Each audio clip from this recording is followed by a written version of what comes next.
밀실 심사, 깜깜이 예산, 쪽지 예산까지 매해 예산안 심사 때문에 나오는 얘기입니다. 국회 예산 심사 파행이 길어지면서 올해도 어김없이 구태가 반복되는 게 아니냐 이런 지적이 나오고 있습니다. 네, 조금 전인 3시 30분부터 파행 사흘 만에 예산 심사가 속개되긴 했는데요. 두 분의 의견을 들어보도록 하겠습니다. 차재원 부산가톨릭대 교수, 이경수 전 새누리당 부대변인 나오셨습니다. 안녕하십니까? 네, 안녕하십니까? 안녕하십니까? 일단 예산 소위가 속개되긴 했어도 곳곳에 분명히 아직까지도 지뢰는 많이 있는 것 같습니다. 오늘 오전 상황을 좀 보면요. 여야 원내대표가 아주 강하게 서로 자기 입장을 밝혔는데요. 이야기 듣고 오시죠. 1분 1초를 아끼고 밤을 새워도 모자랄 판에 야당이 계속해서 목리를 부리고 있습니다. 11월 30일이면 법적으로 예산결산위원회가 법적으로 해산되게 되어 있습니다. 그러면 11월 30일 이후는 예산을 심사할 수 있는 주체가 없습니다. 그래서 깜깜이 밀실 예산으로 들어가게 되어 있습니다. 4조 원의 세수 결손 대책을 이미 정부 연산 편성 이후에 발생한 사안임에도 불구하고 정부는 수정 예산을 국회에 제출하지 않았습니다. 나라 살림이 빵꾸난 마당에 시간에 쫓겨 법정 시간을 핑계로 얼렁뚱땅 넘어가고자 하는 문재인 정권의 내년도 470조 나라 살림에 대한 인식이 정말 큰일입니다. 자, 진작에 속개됐어야 될 예산 소위가 일단 사흘 만에 다시 시작이 되긴 했지만 오늘 김성태 원내대표와 홍영표 원내대표의 저 이야기 누구 말에도 공감하십니까, 교수님은? 저는 일종의 이 예산 심의 때 우리가 익히 봐왔던 그러한 모습들이 되풀이되는 것이 아닐까 하는 생각인데요. 아시다시피 앞서 우리 앵커께서 말씀하셨습니다만 예산 심의 자체가 예산결산위원회라는 전체 50명의 위원이 다 모여서 하는 것도 아니고, 그리고 또 예산결산 소위원회라는 16명이 또 모여서 마지막에 결정 내리는 것도 아닙니다.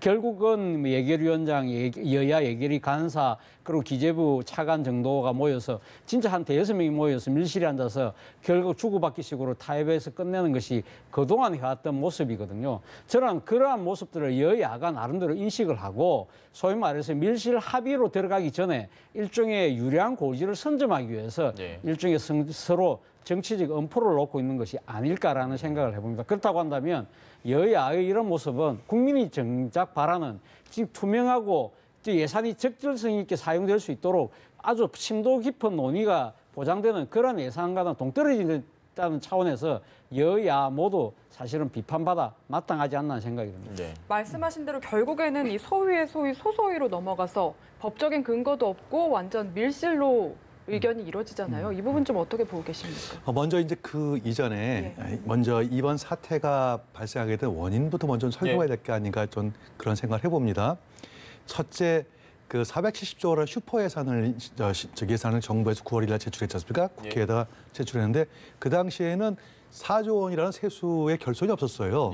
근데 그 이후에 갑자기 10월 말에 지방 분권 하면서 2조 9천억 원을 지방으로 이양시켜 버렸고 그 다음에 또 11월 6일 날은 갑자기 유류세 인하하면서 1조 1천억이 또 결손이 났고, 그렇기 때문에 이 4조 원에 대해서 그럼 어떻게 할 거냐라는 것이 자유한국당 야당 입장에서는 당연한 문제 제기라고 보여져요. 그러면 이제 이번에 해결한 건 3가지 있거든요. 하나는 세수가 부족하니까 빚을 내야 됩니다, 정부가. 근데 빚을 내게 되면은 재정 건전성에 악화를 가져오게 되거든요. 이 방법은 하기가 어렵습니다. 그럼 두 번째는 뭐냐면은 세수를 올려야죠. 세수를 올리는 방법은 세금을 더 걷는 방법인데 아무리 현행 세법상으로서 세금을 더 걷어도 1,000억 이상 최대 2천억 이상 올릴 수가 없어요. 그럼 4조 원에서 2천억이면 그건 정말 작은 금액인데 나머지 어떻게 할 거냐? 그럼 마지막 세 번째 방법이 이제 깎는 방법입니다. 그러니까 이제 내년도 세출해서 깎아야죠. 깎았는데 어딜 깎겠습니까? 당장 송원석 의원 그 사건을 보더라도 예를 들어 가지고 그 결손가정 보조금 61억 원 그거 거론했다가 비정하느니 이렇게 집중 포화를 받지 않습니까? 심지어는 여당의 어떤 의원께서는 사퇴하라. 그러면 이런 엉터리 예산을 갖다가 제출한 기재부 차관 사퇴해야죠. 예산실장 사퇴해야 하지 않습니까? 그러니까 이렇게 나오니까 자유한국당 입장에서 볼 때는 정부가 이렇게 만들어 원인을 제공했으니 결과를 가져와라. 하는데 안 가져왔었습니까? 그래서 저는 오늘 저기 3시 30분에 다시 그 가동됐다 그러는데 무슨 타협을 했길래 시작됐는지 전 매우 궁금해요. 어떤 방법을 했는지. 아마 제가 볼 때는 기재부가 적절한 아마 타협책을 들고 왔을 거라 보여집니다. 그런데 이렇게 하다 보니까 아까 우리 차 교수님께 지적하신 대로 밀실에서 몇 사람이 살 수밖에 없어요. 저도 이제 과학 국회 있을 때 예산안 통과할 때 보면 대부분 이런 거예요. 야당 입장에서 말이죠. 한 4조 깎습니다, 무조건. 딱 깎아놓고 그다음부터 이제 올리기 시작하면서 어디를 올리냐면은 자기 지역 예산을 챙기기 시작합니다. 그때 옆에서 뭐 쪽지가 들어오고 뭐 밀고 당기고 하다 보면은 결국은 그게 이제 소위 말하는 국가 예산이 누덕 예산이 되는 거죠. 이런 것들을 하는 것도 굉장히 아쉽습니다. 그렇기 때문에 저는 차라리 그 소위원회에도 국회법상으로 규정을 해놓고 아예 속기록도 만들어놔서 어떤 사람이 어떻게 예산을 주물렀는지 그거를 국민에게 보여주는 게 이렇게 해야만 밀실 예산 깜깜 예산이라는 국민적 비판을 면하지 않을까 이런 생각을 해봅니다. 소소위도 다 오픈을 해야 돼요. 네네. 혹시 이 박사님께 다시 한 번 더 여쭙고 싶은 건 그러면 오늘 아침에 있었던 이 여당의 입장, 홍영표 네네. 원내대표가 야당이 지금 목리 부리는 거다. 이 부분에 대해서는 좀 공감하지 않으시나요? 아니요, 전 그거 공감하지 않습니다. 이거는 왜냐하면 정부가 만들어놓은 잘못을 갖다가 국회에다 공을 떠넘긴다는 건 있을 수가 없거든요. 제가 저도 국회에서 십몇 년 근무한 적이 있었습니다만 한 번도 이와 같은 일이 있었는지 전례가 있었는지 저는 제가 과문에서 있는지 몰라도 들어본 적이 없어요. 예를 들어서 무슨 얘기냐면은 세입세출 예산은 처음에 정부에 제출할 때는 반드시 세입 예산과 세수가 균형 있게 맞춰서 옵니다. 금액이 다소 틀릴 수는 있어요. 왜냐하면은 내년도가 세수가 어떻게 거칠지 모르니까 딱 맞진 않지만 어쨌든 맞춰서 들어오거든요. 그럼 이거는 근데 이번에는 안 맞았잖아요. 그럼 무려 470조 4조 원이면은 100분의 1이라면 엄청난 큰 돈인데 이걸 어떻게 맞출 거냐. 그렇게 해놓고서 국회가 알아서 처리해달라? 국회가 무슨 수로 처리합니까 이거를? 그러니까 정부가 이거 당연히 해답을 갖고 왔어야 돼요. 하다 못해 정 안 되면은 우리가 이거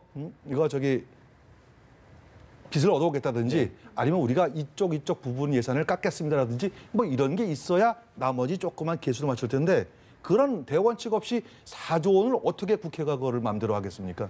불가능한 일이죠. 차 교수님께서는 어떻게 저는 보십니까? 남들 상당히 일리가 있습니다만, 근데 지금 이제 세수 결손이라는 부분 자체는 아마 야당이 그렇게 단정이 있는 것은 저는 좀 섣부르지 않나 생각이 듭니다. 왜냐하면 세수 결손이라고 하면 470조 5천억이라는 예산을 정부가 내놓았는데 그것이 만약에 그러니까 만약에 지금 이 원안대로 통과가 된다고 한다면 그럼 4조 원에 대한 평가 난 부분에 대해서는 어떤 이야기들이 나올 수 있겠죠. 그러나 지금 당장은 지금 예결위에서 지금 내년 예산이 총규모가 아직 정해지지 않은 상태거든요. 그렇지 않습니까? 그렇다고 한다면 지금 예산 심의하는 과정에서 상당수의 감액도 충분히 가능할 수 있는 사안 아니겠습니까? 그렇다고 한다면 여당이 지금 이야기하는 대로 지금 세수의 결손이 아니라 세수의 변동 부분은 얼마든지 이야기할 수 있는 것이다. 조정할 수 있는 여지가 부분이라는 것이죠. 물론 그 규모 자체가 상당히 4조에 달하기 때문에 상당히 힘들 것이다. 그리고 또 지금 정부가 사실은 지금 정부가 예산안을 제출하고 난 뒤에 변동된 부분에 대해서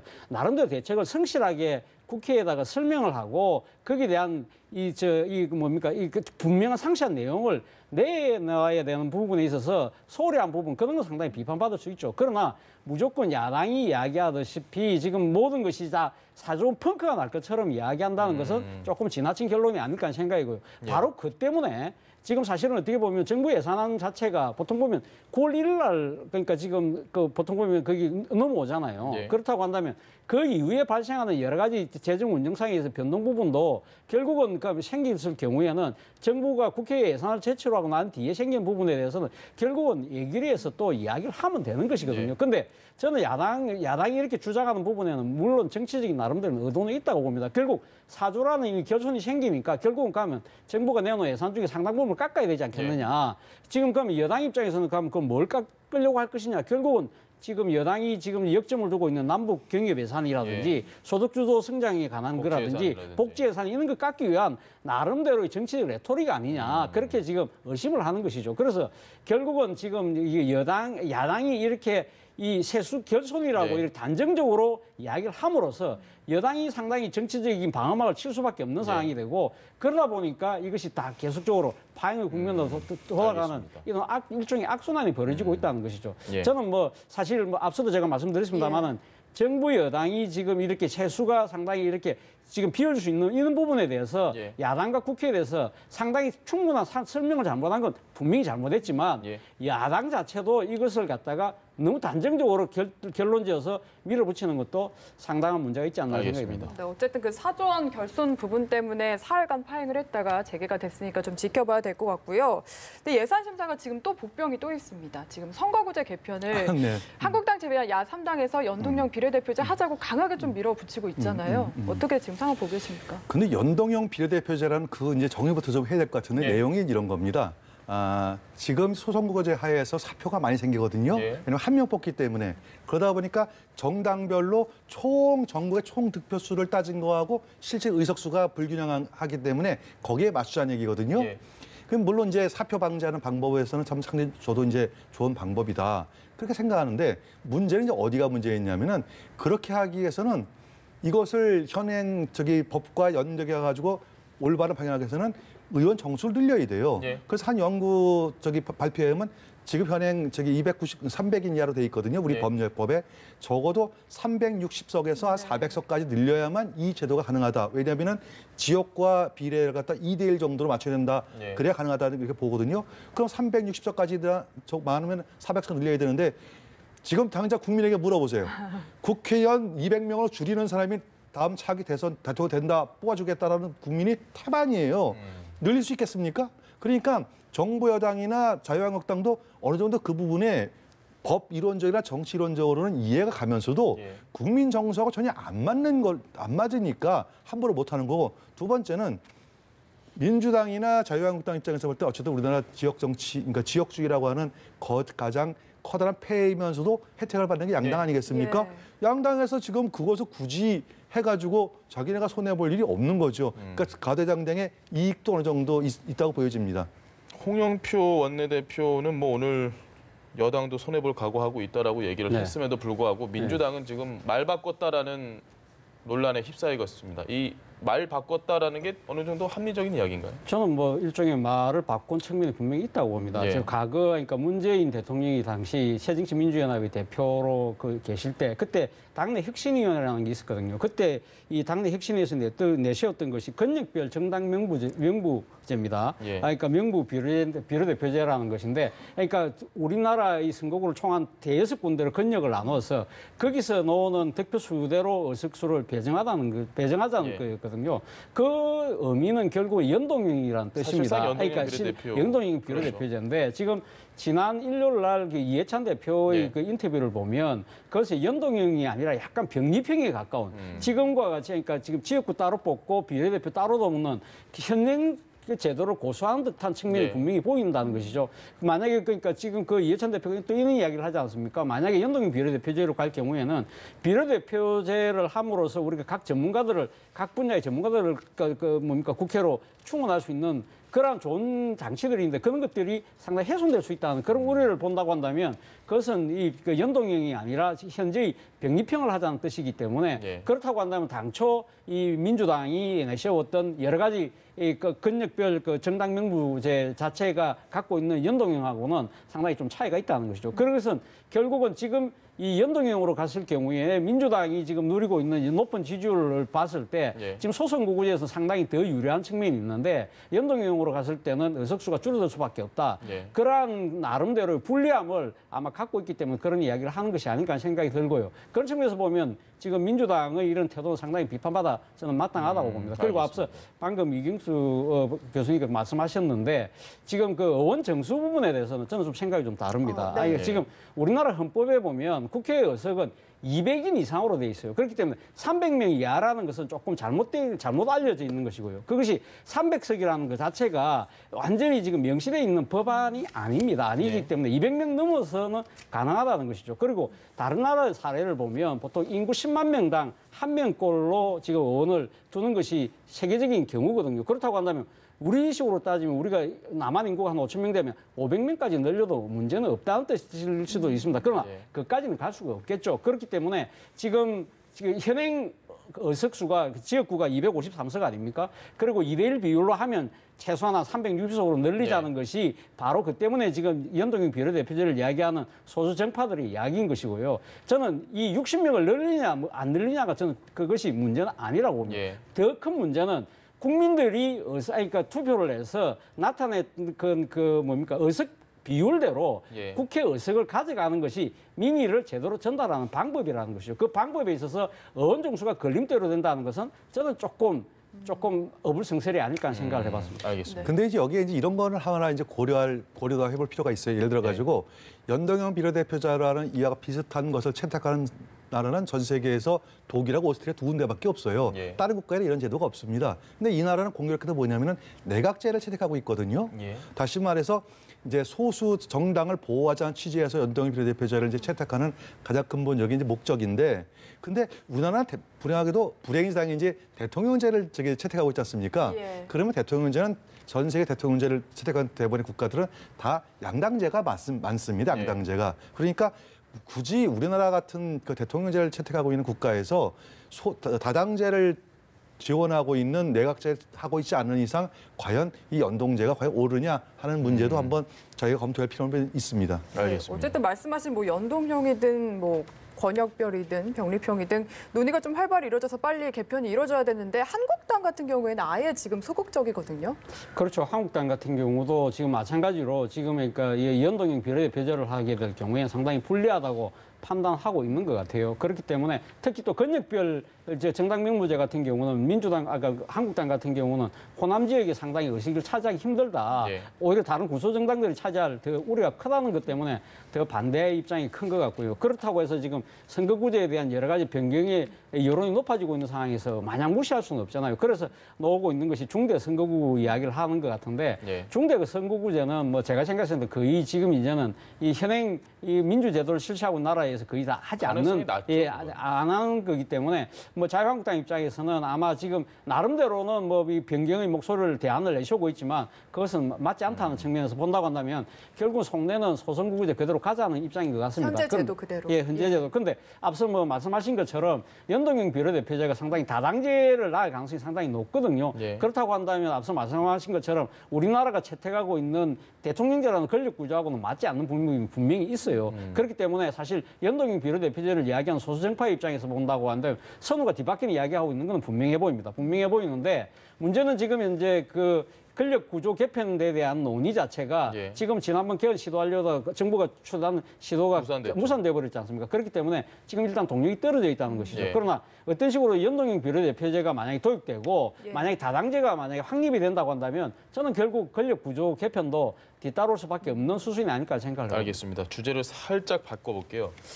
처음 이 문제가 수면 위로 불거졌을 때만 해도 국회에서 아주 빠른 시일 안에 대책이 마련이 되겠다 싶었던 게 바로 유치원 3법이었습니다. 그런데 지금 보면 한국당이 오늘도 빈손으로 나왔어요. 일단 시간을 좀 달라고 했는데 오늘도 빈손으로 나오고 결국 논의도 못 해봤습니다. 유치원 3법 처리 어떻게 지금 보고 계십니까? 큰 틀에서 이제 그 국민들이 원하는 거는 빠른 시간에 유치원 3법을 통과하는 게 이제 맞다라고 하는 것들이 여론조사상으로도 나타나고 그게 맞다고 봅니다.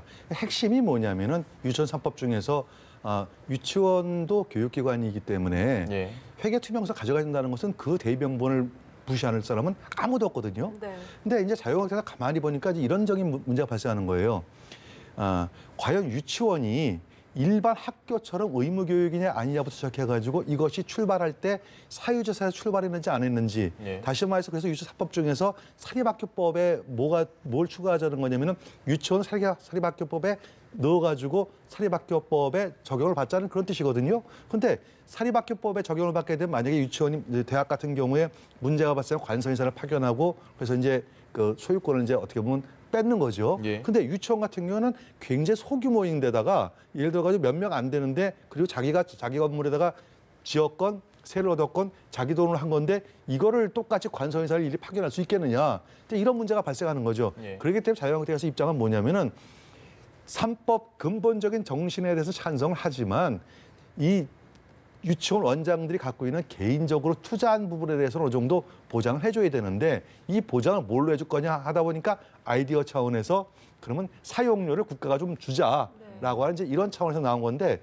확실하게 이것도 당론 결정된 건 아마 제가 알아보기에는 아직 없는 것 같습니다. 하나의 아이디어 차원에서 나온 거고 아마 한유총에서 이거라도 해달라 하니까 이제 그걸 갖다가 받으려는데 사실은 이것이 국민들 정서에 얼마만큼 부합할지 그건 좀 두고 봐야 될 것 같습니다. 그래서 아직까지 제출이 안 된 것 같습니다. 네. 근데 박용진 의원 같은 경우에는 이 회계 투명성이나 공공성 강화랑 시설 사용료를 국가가 대신 내주는 것이랑 엿바꿔 먹는 건 안 된다라는 식으로 표현을 했거든요. 좀 교수님 의견은 어떠십니까? 사실 뭐 그렇죠. 지금 이제 사립 유치원을 하시는 분들이 그러니까 유치원을 설립할 때 그러니까 이 지금 그 나름대로 땅과 건물을 제공할 때는 상당히 공익적 목적으로 공공적인 그러니까 이 지금 보육 사업을 해보겠다는 차원에서 이야기를 했던 거 아닙니까? 그때만 하더라도 시설 사용료는 이야기를 전혀 하지 않았거든요. 그때는 왜 유치원비 가지고 나름대로 전용해도 상당히 문제가 없다고 생각했을지도 몰라요.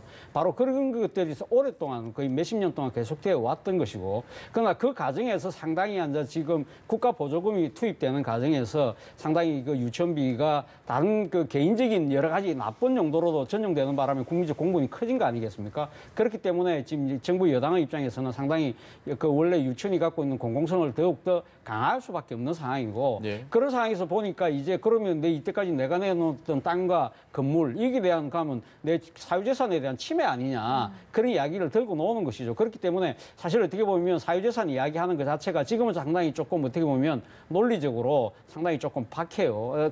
국민적 공감을 받기가 힘들다는 것이죠. 그렇기 때문에 아마 자유한국당 입장에서도 지금 그 사립 유치원이 이야기하는 사유재산권 보호라는 측면을 드러내놓고 지금 이야기하기가 조금 쉽지 않아 봅니다. 그러다 보니까 지금 아마 이 관련된 법을 만들면서 이 부분을 어떻게 반영할까 상당히 고심하는 흔적이 역력해 보이는데 저는 사실 그런 생각을 해봅니다. 물론 지금 현재 현행 헌법에 따르면 우리나라 헌법에 따르면 지금 그러니까 사유재산에 대해서 보상을 할 경우에는 그러니까 이 지금 이 유치원 설립자들은 사실 이것은 공공적인 목적으로 사실상 내놓은 거나 마찬가지잖아요. 그러니까 강제를 하지 않았기 때문에 예를 들면 사유재산을 강제적으로 수용할 경우는 보상을 주지만 이 지금 유치원 설립자들이 자기 재산을 스스로 지금 공공교육을 위해서 내놓은 상황이기 때문에 지금 보상을 해줄 수 없다는 것이 여당의 논리이긴 합니다만, 그러나 이와 관련해서 최근에 국회 예결위원회에서 이낙연 총리가 한 이야기가 있어요. 뭐라고 이야기했냐면 민간 보육 사업은 공공성과 사유재산의 양면성이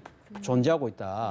사유재산 보호를 무시할 수는 없다. 양쪽을 다 살릴 지혜가 필요하다고 이야기를 했는데, 아마 그래서 어느 한쪽이 일방적으로 공공성, 어느 한쪽이 또 사유재산권 이 두 개를 고집해서는 문제는 해결되지 않으리라고 봅니다. 그래서 저는 이 한국당이 만약에 사유재산권 보호를 위한 생각이 있다고 한다면 그 법을 당당히 드러내놓고 국회 심사 과정에서 서로 여야가 치열한 논의를 하고 이 과정에서 국민 여론을 수렴해서 적절한 타협점을 찾는 것이 바람직한 방향이 아닐까 생각이 듭니다. 알겠습니다. 자유한국당 내부 상황이 요즘 정말 흥미롭습니다. 오늘 또 비대위와 중진 의원들 연석회의 했는데 거기서 개파 갈등이 분명히 수면 위로 드러났는데요. 어떻게 결론이 날까 정말 궁금합니다. 섣부른 예측이긴 하지만. 제가 신이 아닌 이상 어떻게 결론날 건 제가 얘기하기 참 어렵습니다. 현장 상황에서 워낙 복잡해서요.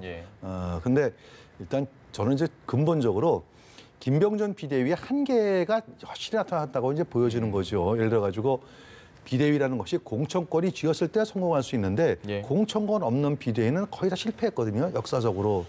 그런데 김병준 비대위는 공천권이 없는 상황에서 무엇인가 자꾸 만들어 보려고 하다 보니까 자꾸 이렇게 스텝도 꼬이고 그다음에 전원책 변호사 사건처럼 물러났다가 어쩌다가 이렇게 해서 국민의 실망감을 주는 것 같습니다. 저는요. 차라리 조기 전당대회 하라고 저는 권하고 싶어요. 조기 전당대회 해서 빨리 새로운 리더십 뽑는 게 빠르겠다. 근데 이제 어떤 분들은 지금 당협위원장도 없는데 조기 전당대회 어떻게 합니까? 근데 그거는 이제 잘 모르시는 말씀인 게 당원은 존재합니다. 당협위원장이 없는 것뿐이지 당원이 존재하기 때문에 당협위원장은 당원의 한 사람이에요. 그렇기 때문에 제가 볼 때는 전당대회인데 아무런 법적인 문제가 없다. 빨리 전당대회를 해서 새로운 리더십을 뽑아서 그 사람에 의해 가지고 자유한국당을 이끌고 가는 게 그게 빠르지 지금처럼 자꾸 논의만 하고 나만 믿어달라 그러면서 본인이 어떤 계획도 없이 그러니까 프로그램도 없이 제시하는 것도 없이 뭘 하겠다는 것도 없이 그냥 정책만 한두 개 이게 보수 정책입니다 하고 내놓는 그거는 제가 볼 때는 지금 안 맞다. 비대위는 동력을 잃었다라고 생각합니다. 네, 저는 그렇게 보여집니다. 알겠습니다. 네, 어쨌든 비대위 동력 잃고 그리고 개파 갈등은 수면 위로 올라오고 있는데 이런 가운데 오세훈 전 서울시장이 내일 한국당에 입당을 한다고 합니다. 뭔가 한국당에 좀 분위기를 바꿀 수 있을 거라고 보십니까? 저는 뭐 오세훈 시장이 상당히 뭐 정치적인 영향력을 갖고 있다고는 좀 보기 좀 힘들지 않을까 생각을 해봅니다. 왜냐하면 오세훈 시장은 사실 어떻게 보면 2011년 그때 당시 무상급식 문제로 인해서 서울시장을 중도 사퇴하는 바람에 상당히 어떻게 보면 그때부터 그 정권 교체의 시발이 시작된 단초를 제공한 측면이 분명히 있잖아요. 네. 그런 측면도 있고 또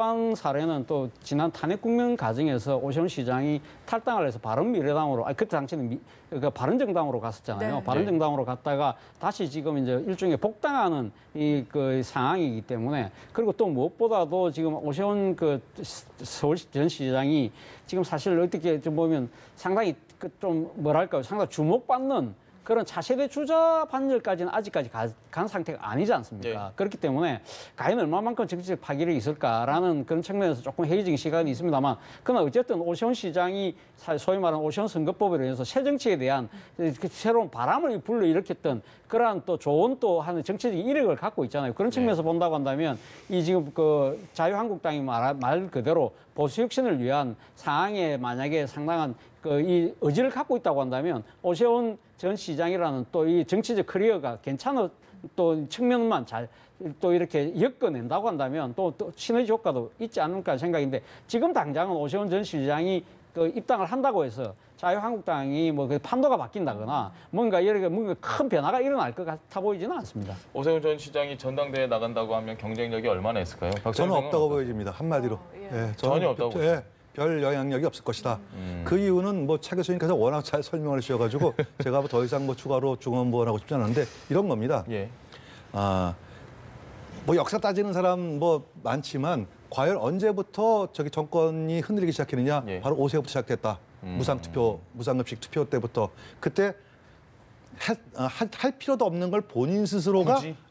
해가지고 결국 서울시장이 이뤘고, 그때부터 시작해서 이 기울어진 노동제도 넘어가는 단초를 제공했다라는 거하고, 그다음 두 번째, 그나마 저기 당시 새누리당이죠, 자유한국당이 남아 있었으면은 그나마도 조금 뭐 본인이 소신이 있고 예. 지켜봐야 했다는데 본인이 또 나갔어요, 탈당했어요. 이제 와가지고 아무런 반성 없이 들어온다.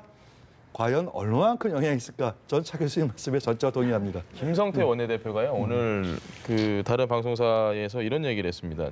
전당대회 질문을 받았는데 뭐 주변 판단에 따라서 하는 거지 제가 지금 뭐 당권에 대해서 논할 때가 아니다라고 분명히 여지를 뒀거든요. 김성태 원내대표는 전당대회에 나올 거라고 보십니까? 저는 오히려 김성태 원내대표가 나올 가능성이 더 높다고 보여지죠. 예를 들어가지고 이제 소위 말하는 김성태 원내대표도 과거 탈당파였거든요. 바른정당 간 탈당파 중에 이제 들어왔다가 홍준표 대표 체제에서 이제 원내대표가 되고 해서 어떻게 보면은 탈당파가 이제 자유한국당 내에서 세력을 장악하는데 예. 선봉장 역할을 했기 때문에 지금 탈당파 입장에서 볼 때는 김무성 대표가 나오기는 굉장히 어려운 구조입니다. 지금 당대표에 나오기 어려운 구조고, 만약에 김무성 대표가 당대표로 나오는 그 순간 아마 엄청나게 뭐 큰 소용돌이가 일어날 가능성이 있기 때문에 네. 오히려 김무성 대표보다는 전 대표보다는 안정적으로.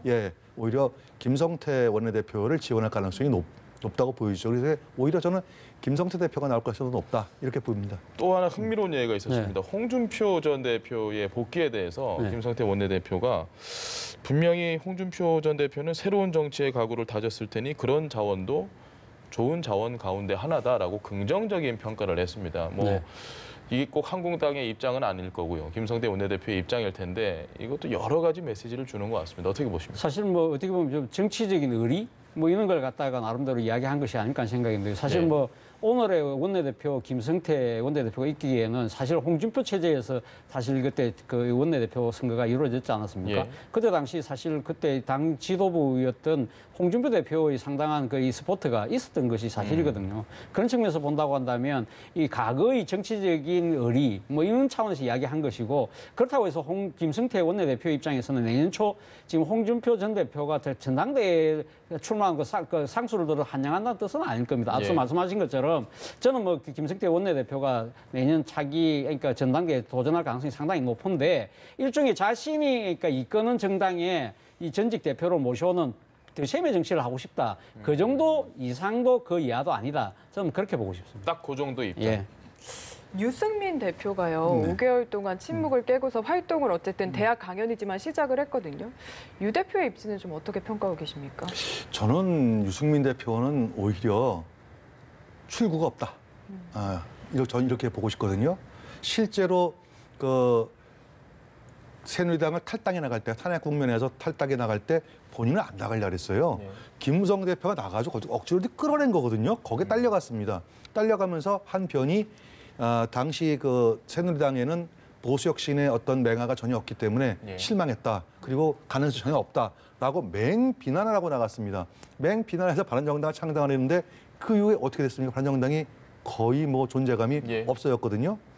더구나 제가 듣기에는 대구에서도 입지가 굉장히 줄어든 것 같아요. 뭐 다음번 총선에서 나올 생각하지도 말아라 이런 뭐 여론도 굉장히 많다고 합니다. 그런 차원이다 보니까 유승민 대표는 굉장히 고민스러울 수밖에 없죠. 본인이 생각했던 새로운 혁신적인 보수를 꿈꿔왔는데 막상 나가 보니까 비바람 찬설이 이게 장난이 아니거든요. 예.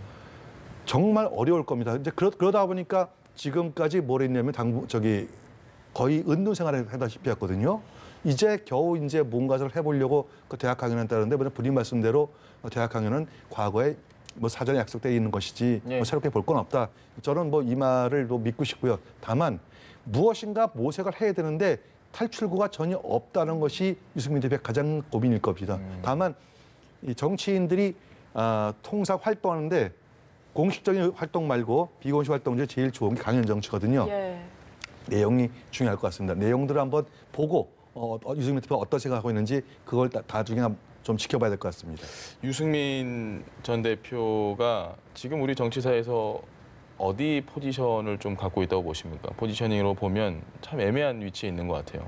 그렇죠. 뭐 본인이 사실 어떻게 보면 바른미래당을 만들 때 했던 이야기가 계획적 보수 아니겠습니까? 네. 일종의 보수 혁신하고도 맞닿아 있는 지점인데 뭐 자유한국당도 지금 보수 혁신을 이야기하고 있습니다만은 지금 본인이 거기 들어가서 지금 주도할 수 있는 상황은 아니고요. 그리고 지금 자신이 이 사실 그 안철수 전 대표와 손을 잡아서 만든 바른미래당 자체가 네. 지난 지방선거 때 참패하지 않았습니까? 그러면서 자신의 정치적 입지가 상당히 상실된 그런 측면. 그렇기 때문에 본인이 지금 자수갈 수밖에 없는 그런 상황인 것이죠. 그렇다고 해서 그러면 유승민 전 대표에 가면 정치적 영향 끝이 났느냐? 저는 뭐 그렇게 보고 싶지는 않습니다. 사실 뭐 이 그 유승민 전 대표가 갖고 있는 여러 가지 역량 중에서도 그 중에서도 많은 사람들이 좀 주목하는 부분이 소위 말하는 경제 전문가로서의 이런 능력, 네. 뭐 해법 이런 부분들을 많이 주목하지 않습니까? 그렇기 때문에 이번에 대학 강연에 나가서 하는 이야기도 정치적인 이야기를 하지 않겠다. 경제 분야만 이야기하겠다는 거 아닙니까? 저는 바로 그 대목 자체가 벌써 유승민 이 전 대표가 나름대로 정치적으로 재기의 몸짓을 강하게 지금 보여주고 있는 것이 아닐까 하는 생각입니다. 왜냐?